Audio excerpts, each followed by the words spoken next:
My name is Jane Goodall. My age is 80. My job is giving people hope.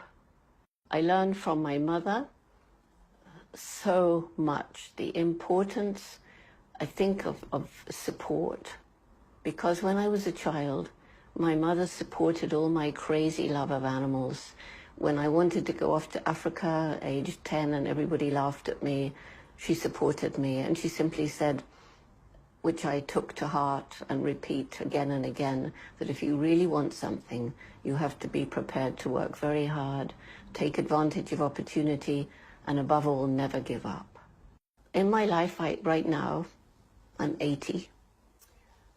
There is so much left to do.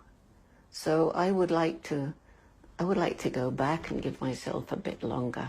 But as it is, I don't know how long I have to live, but certain it is that every year takes me closer to the end, whenever that end is. And so there's this feeling of desperation. There's so many places I want to go. There's so many people I want to talk to. There's so many hearts I want to reach. And I'm just me, and I try and use this electronic stuff, and it does work to a certain extent, but it's not the same as being there and sensing a person and trying to get in here where it seems impossible to do. Education is not the sort of education that we think about when children go to school. I think education is learning from experience. I think we continue to be educated throughout life.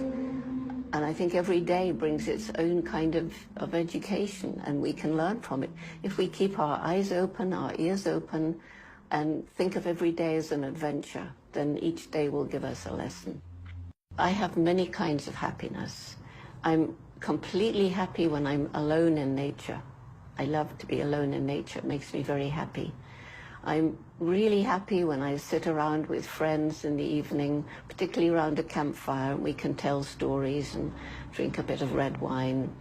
I'm totally happy when I'm walking with a dog, because dogs make me really, really happy, because you can just be yourself with a dog, and a dog is always himself or herself with me. And when I was a child, my great teacher was a dog who taught me that we're just part of the animal kingdom, and that we're not the only beings with personalities and minds capable of reasoning, and certainly not the only beings with emotions like happiness, sadness, fear, despair, nor are we the only beings capable of giving and receiving love.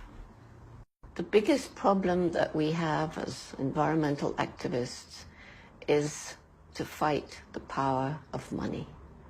Because there's absolutely no question, there are people in government who truly agree. When I talk with them, they agree that this mine shouldn't go ahead, or that dam shouldn't be built, or Monsanto shouldn't be allowed to test its seeds here.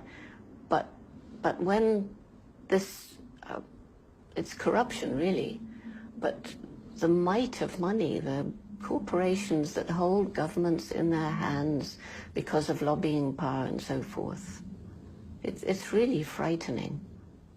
If I'm allowed to change a few things, if I just have this magic power, I would like to, without causing any pain or suffering, reduce the number of people on the planet, because there's too many of us.